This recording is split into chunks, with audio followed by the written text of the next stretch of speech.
the heartwarming community story of little girl Yaya.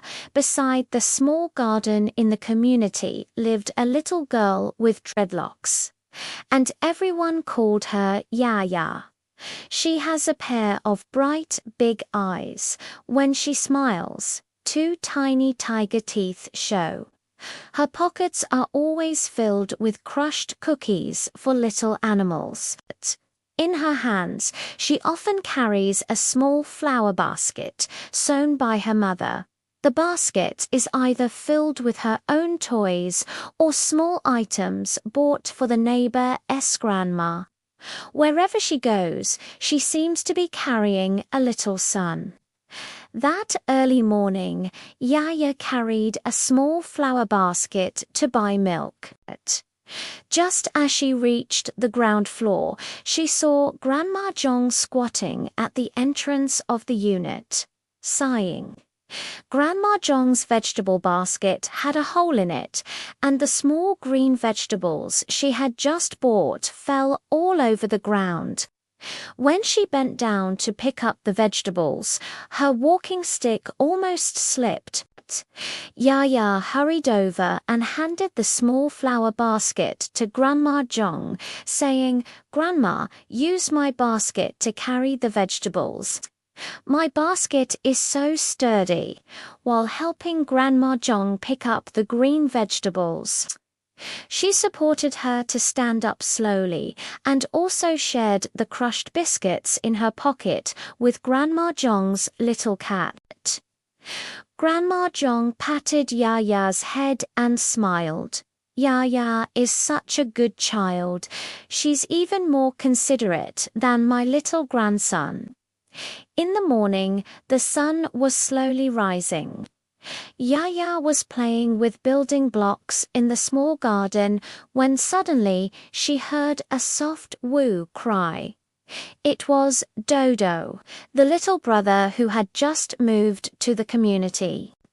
His Ultraman toy had accidentally fallen into the bushes in the garden. The branches were too dense for him to reach out. Yaya quickly put down the building blocks, found a long branch, and carefully helped Dodo pull out the toy. She also wiped the dirt off the toy for him. "Dodo, don't be sad. Look, Ultraman isn't broken at all."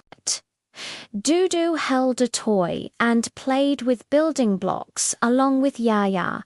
The two soon became good friends, and their laughter filled the small garden. At noon, when Yaya went home for lunch, she found that the sensor light in the corridor was broken. Grandpa Wong was coming back from the hospital in the afternoon. His eyesight was poor and he was sure to fall without the light. Yaya hurried home, asked her mother for a string of small lanterns, and brought a small stool. She stepped on the stool and hung the lanterns on the handrail of the corridor. As soon as the colorful lights came on, the corridor became warm. Yaya also stuck a note beside the lanterns with a smiling face drawn on it and the words, "Grandpa Wong, walk carefully." When Grandpa Wong came back in the evening, he saw the colorful lanterns and said with a smile, "Who hung these? It's so beautiful. It's even brighter than street lamps." In the afternoon, dark clouds suddenly drifted from the sky, and it seemed that it was about to rain. Yaya thought of the stray cat, Hua Hua, in the small garden. Its little nest was still under the bench in the open air, and it was sure to get wet. Yaya quickly ran downstairs with her little blanket in her arms, spread it in the cardboard box under the bench, and placed the dried fish her mother had just cooked beside the box. Hua Hu heard the commotion and ran over. She rubbed Yaya's hand and obediently slipped into the warm little nest. Yaya stroked Hua-Hu's head and said, "Hua-Hu, don't be afraid. You won't feel cold if you take shelter from the rain here." In the evening, the setting sun died. The community and Bendred Yaya was sitting on a bench in the small garden, surrounded by Dudu Huawa and Grandma Zhong, who had come to deliver fruits. She shared the small cake made by her mother, looking at everyone's smiling faces. The bow on her pigtails swayed gently, and her heart was filled with sweetness.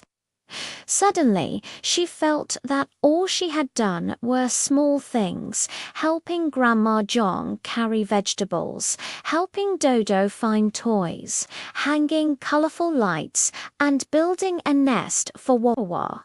But these small things could make everyone happy and were much more interesting than just playing with toys by herself. It turns out that a little girl can also become a little sun in the community with her kindness and enthusiasm, bringing warmth and happiness to everyone. When the moon rose, Yaya lay by the window, looking at the small colorful lights in the corridor and the little nest of Hua-Hu in the small garden with a smile on her lips. The room was quiet, with only the soft voice of Mum telling stories. Because of Yaya, this small community became more and more lively and warm. Such days were sweeter than sweet little cakes and more beautiful than shiny, colorful lights.